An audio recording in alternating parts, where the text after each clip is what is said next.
लेकिन आज जिस तरह से प्रियंका वाड्रा के पहले भाषण का माहौल कांग्रेस और उनके इकोसिस्टम ने बनाया था, उस भाषण पर लोग कहने लगे कि राहुल गांधी से ज्यादा रायता तो प्रियंका वाड्रा ने फैला दिया।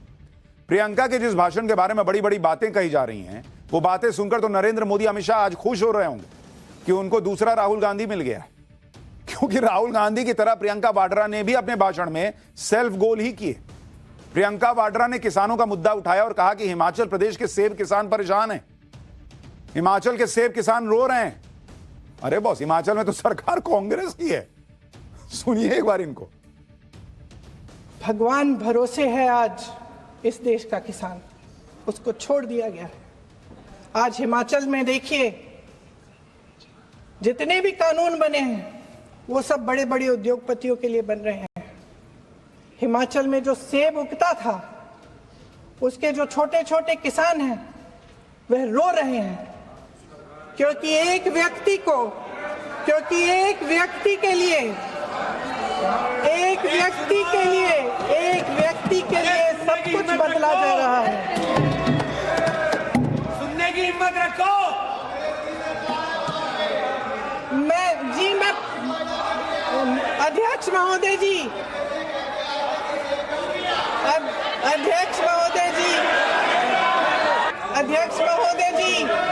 अडानी जी को सारे कोल्ड स्टोरेज प्रदेश की सरकार ने नहीं दिए। तो प्रियंका वाड्रा के मुताबिक हिमाचल प्रदेश के किसान, सेब के किसान रो रहे हैं क्योंकि सारे कोल्ड स्टोरेज अडानी को दे दिए गए, और इसके लिए वो मोदी सरकार पर आरोप लगा रही हैं। लेकिन सच्चाई हम आपको बताते हैं। हिमाचल में इस समय कंट्रोल एटमॉस्फेयर वाले 21 कोल्ड स्टोरेज, इसमें से सिर्फ मात्र 3 कोल्ड स्टोरेज अडानी ग्रुप के पास। अडानी ग्रुप के तीनों कोल्ड स्टोरेज शिमला में, 21 में से 7 ही कोल्ड स्टोरेज सरकारी हैं, बाकी प्राइवेट। तो 21 में से 3 अडानी ग्रुप के पास हैं, उसके लिए सेब का किसान रो रहा है। बाकी जगह क्यों नहीं हो रहा भाई? और अभी तो आपकी सरकार है, उठाइए अडानी के कोल्ड स्टोरेज, फेंकिए बाहर, बंद करा दीजिए, ताला लगा दीजिए। मैंने कहा ना, ये लोग सेल्फ गोल करते हैं भाई। बाकी के 11 कोल्ड स्टोरेज भी या तो प्राइवेट कंपनियों के हैं या फिर किसान रेंट पर चला रहे हैं। यानी प्रियंका वाड्रा जो दावा कर रही हैं कि सारे कोल्ड स्टोरेज अडानी को दे दिए गए, वो दावा भी सही नहीं है भाई। पता नहीं कौन रिसर्च निकाल के देता है। सवाल तो यह है कि अगर सेब किसानों की इतनी ही चिंता है तो हिमाचल की कांग्रेस सरकार ने और कोल्ड स्टोरेज क्यों नहीं खोल दिए भाई? इसी वजह से बीजेपी कह रही है कि प्रियंका वाड्रा ने हिमाचल प्रदेश में अपनी ही सरकार पर आरोप लगाए। भाई और क्या, अपनी पे तो लगाए। खटाखट अकाउंट में पैसा डालने की बात करते राहुल गांधी, खटाखट खोल देते कोल्ड स्टोरेज, अडानी से छीन के दे देते।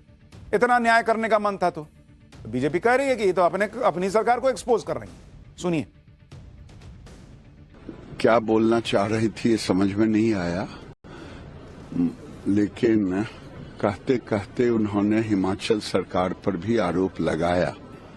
शायद उनके दिमाग से निकल गया होगा हिमाचल में उनकी सरकार है, या उनको जानकारी होगी कि बहुत गड़बड़ वहां हो रहा है, इसीलिए उन्होंने हिमाचल सरकार के खिलाफ भी एक शब्द बोला।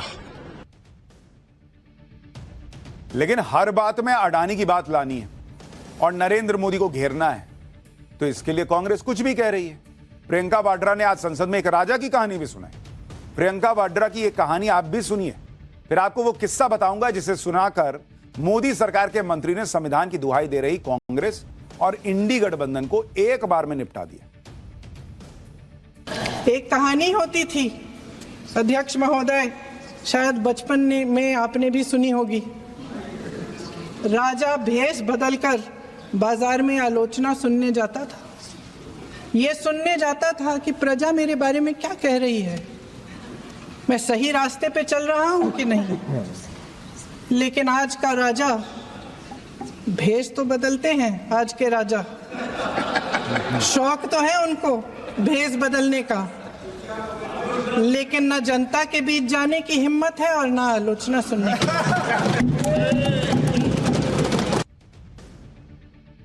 पब्लिक पूछ रही है कि प्रियंका वाड्रा और राहुल गांधी बिना भेष बदले एक बार तो पब्लिक के बीच जाएं, अपने लोगों को छोड़कर तो जाएं, पता तो करें कि क्यों कांग्रेस हारती है।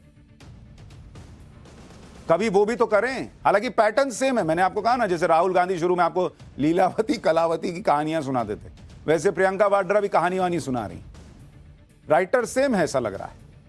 प्रियंका वाड्रा ने अपने भाषण में संविधान पर बड़ी बड़ी बातें की। इस पर लोकसभा में बैठे उन नेताओं ने प्रियंका की खिंचाई कर दी, जिन्हें इंदिरा गांधी की इमरजेंसी का जमाना याद है। वो दौर भी याद है जब संविधान की धज्जियां उड़ाकर सरकारें गिरा दी जाती थी। नीतीश कुमार की पार्टी के सांसद और केंद्रीय मंत्री राजीव रंजन ने बिहार का ऐसा ही किस्सा याद दिलाया प्रियंका वाड्रा को, कांग्रेस को, कि कांग्रेस की सरकार जब केंद्र में थी तो क्या हुआ करता था। फरवरी 2005 में बिहार विधानसभा का चुनाव हुआ था। किसी दल को स्पष्ट बहुमत नहीं मिला था। 10 मार्च को सरकार का कार्यकाल खत्म हो रहा था। आरजेडी को डर था सरकार बनाने में देरी की वजह से पार्टी में फूट ना पड़ जाए। 7 मार्च 2005 को बिहार के तत्कालीन राज्यपाल बूटा सिंह ने राष्ट्रपति शासन की सिफारिश कर दी। लेकिन यह राष्ट्रपति शासन लगा कैसे?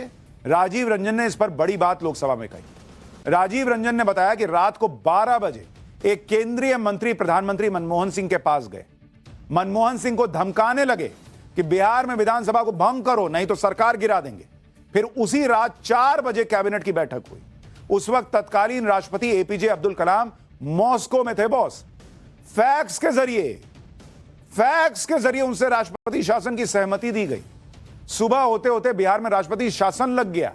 अक्टूबर नवंबर में फिर से चुनाव हुआ। इस बार एनडीए की सरकार बन गई। यह मामला कोर्ट भी गया था, जिसमें कोर्ट ने गवर्नर बूटा सिंह को फटकार लगाई थी। सन 2008 में उस वक्त के केंद्रीय मंत्री लालू प्रसाद यादव ने इस बात को माना था कि उन्होंने सरकार भंग कराकर गलती कर दी।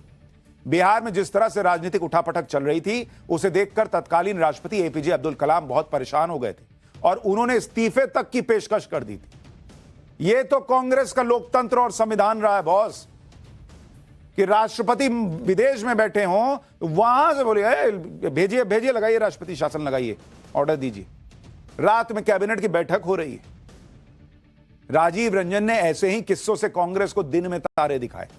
राजीव रंजन ने कहा कि संविधान की धज्जियां उड़ाने वाले ऐसे कई काम कांग्रेस ने रात के अंधेरे में किए।